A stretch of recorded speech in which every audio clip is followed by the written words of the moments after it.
Hey y'all, so I want to show you how to take a number from just regular decimal form and turn it into scientific notation.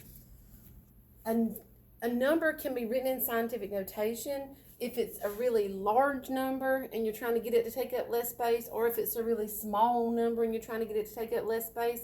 Scientific notation will always be written with only one digit in front of the decimal. So for this one, we would want to take our decimal and move it from the end and put it here. So we would have to go 1, 2, 3, 4 places.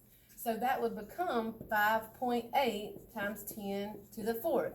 Remember, as in the lesson yesterday, when you multiply and divide by powers of 10, it just moves the decimal. So see, if I was going to take 5.8 and multiply it times 10 to the fourth, it would just move that decimal 4 times to the right, which would end up having to add 3 zeros because that one time we'll be putting it behind the 8.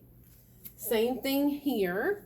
I know it's going to be 6 times 10 to some number, and see, it would be 1, 2, 3, 4, 5, 6. So it's basically like 6 times 1 million. Now, for this one, we have to move the decimal here, and then we have to put the 0.08. So it'll be 4.08, and you can count either way. 1, 2, 3, 4, 5, 6, 7, 8, or 1, 2, 3, 4, 5, 6, 7, 8. So either way you count, it's 10 to the 8. So see, if I take 4.08 and I multiply it by 10 to the 8, that means it's going to move the decimal 8 times to the right and give me this 408 million. Now, if you have a decimal value, you're going to do the same thing, except that's where negative powers come in.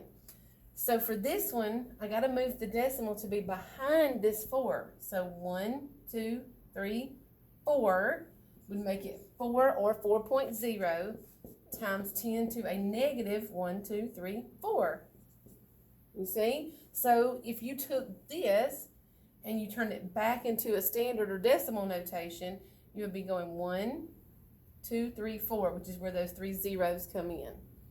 And finally, for this one, you want to move the decimal so that there's one digit in front of the decimal. So it will have to be 7 and 1900ths times 10 to some power.